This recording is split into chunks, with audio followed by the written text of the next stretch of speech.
You touched on it a little bit, Dr. Bob, but isn't it kind of a chain reaction? Once you get on a drug, you possibly get a side effect and you take another drug. I mean, so once you get started, there's really no going back, isn't there?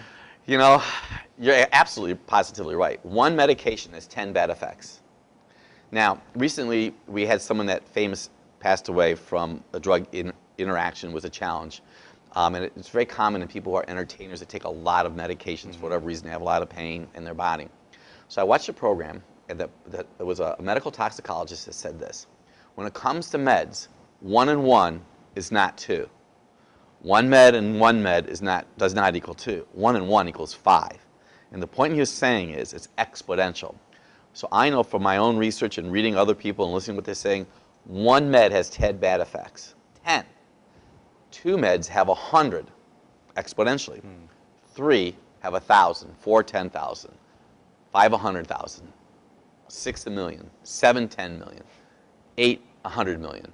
9 meds. If somebody comes in my office and they're taking 9 meds, they have a potential to have 1 billion reactions going on. My highest amount that I had, one patient came in, 23 meds. Now I'm going to say something to you right now that's going to make you cry. A little boy came in, 4 years old, ready for this? 14 medications. 14. You know what his challenge is? He's a son, obviously, lives with his biologic mom.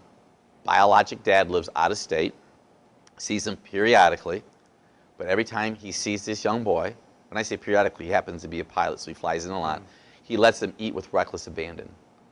And see, food can alter or compromise function in the body. It's amazing when you start tying all this together. This is how much sugar is in one soda. That's 9.5 teaspoons in a 12-ounce can. Sugar paralyzes the immune system. One white blood cell will eat 14 bacteria in a half an hour. When you give it a can of soda pop, that white blood cell only eats 10. If it has a brownie, it goes down to 5. Piece of pie and ice cream goes down to 1. So there are people right now that have chronic upper respiratory infection and don't even realize that it's the sugar that they're eating that's compromising immune system function.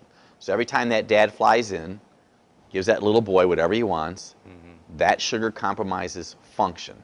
So he's taken 14 meds, I die. So we could backtrack all that. If we could just convince the dad to make these changes, his son won't have health challenges.